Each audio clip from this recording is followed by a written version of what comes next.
ইফতারিতে যখন রোজ রোজ একই টাইপের ছোলা ভুনা খাইতে খাইতে জাস্ট বিরক্ত হয়ে গেছি, ঠিক তখন এমন একটা রেসিপি ট্রাই না করলে জানতেই পারতাম না যে এটা খেতে এতটা মজা আর এতটা হেলদি। তো সত্যি কথা, যখন আমি তৈরি করতেছি তখন আমি জানি না যে আসলে এটা হচ্ছে এতটা মজা হবে। তো যাই হোক, এটা কিভাবে তৈরি করলাম সেটাই শেয়ার করি। এখানে হচ্ছে এটা তৈরি করার জন্য আমি নিয়েছিলাম হচ্ছে কাবলি ছোলা। এটাকে বেশ কিছুটা সময় ভিজায় রেখে আমি হচ্ছে সিদ্ধ করে নিয়েছিলাম।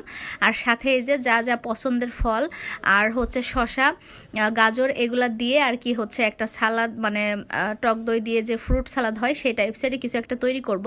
তো এখানে স্বাদ বাড়ানোর জন্য আরও কিছু ইনগ্রিডিয়েন্টস ইউজ করতেছি। তো সবগুলো ফল, বাদাম এগুলো নেওয়ার পর এখন আমি একটু জিরার গুঁড়া, একটু লবণ, আর এখানে দিয়ে দিচ্ছি হচ্ছে তেঁতুলের টক, আর দিব হচ্ছে পরিমাণ মতো চিনি, টক দই, আর একটুখানি চাট মশলা। তো সব কিছু উপকরণ একসাথে দেওয়ার পর আমি খুব ভালোভাবে মিক্স আপ করে নিব। আর তাহলেই কিন্তু এই হেলদি সালাদটা তৈরি হয়ে যাবে। মানে তৈরি করাও যেমন সহজ আর খেতেও তেমন মজা। তো সবশেষে আমি একটুখানি বিট লবণ, চিনি আর হচ্ছে লেবু দিয়ে নিব। তো এখানে এটা কিন্তু রেডি হয়ে গেছে আমার। আর এটা দেখতে যেমন লোভনীয়, খেতেও কিন্তু ঠিক তেমনই মজা।